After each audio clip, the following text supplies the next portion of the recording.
You told yourself this was the last time.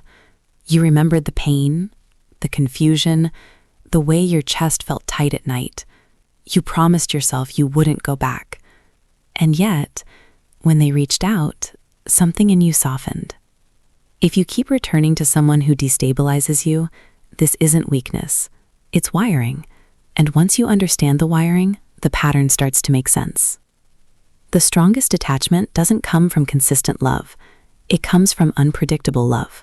Warmth, distance, attention, silence, closeness, withdrawal.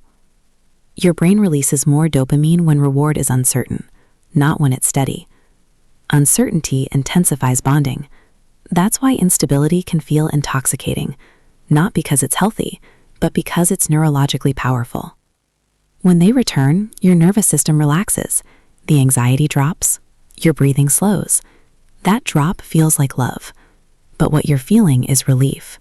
Relief from uncertainty, relief from abandonment threat, relief from not knowing. Relief is powerful, but relief is not stability, and confusing those two keeps the loop alive. If you lean anxious, unpredictability feels painful, but it may also feel familiar. If early connection was inconsistent, warm sometimes, distant other times, your nervous system learns something very specific. Intensity equals attachment. So when someone is hot and cold, your body recognizes the rhythm. It feels like home, even if home wasn't calm, even if home wasn't safe.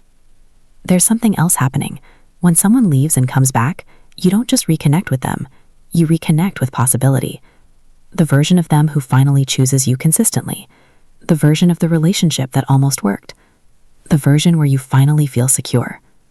You're not only attached to who they are, you're attached to who they almost become, and almost can be more powerful than reality. You can know the red flags. You can list every reason it didn't work. You can understand attachment theory perfectly, but emotional memory overrides logic. Your body remembers the highs, your mind edits out the cost. This is why just move on doesn't work, because this isn't just a thought pattern, it's a regulation pattern. Instead of asking, why can't I let them go? Try asking, what does going back soothe in me? Loneliness? Fear of being replaced? Fear of starting over? Fear that no one else will feel this intense? Because often, what you return to isn't love, it's regulation. To stop going back, you don't start with discipline. You start with stability. The more internally stable you become, the less unpredictability feels magnetic. Your system stops mistaking intensity for intimacy. Going back doesn't mean you're foolish. It means your nervous system hasn't learned a new template yet, and templates can change. If this pattern feels familiar, I'd really like to know, what pulls you back the most? Is it the intensity, the hope, the loneliness? If this kind of calm, structured breakdown helps you understand your patterns, you can subscribe to Meta Insight Hub. I share weekly insights on attachment, boundaries, and relationship cycles. And if this video resonated, feel free to like it. It helps the channel reach people who are quietly struggling with the same pattern. If you're comfortable, you're welcome to share your story in the comments. Sometimes naming the pattern is the first step to changing it.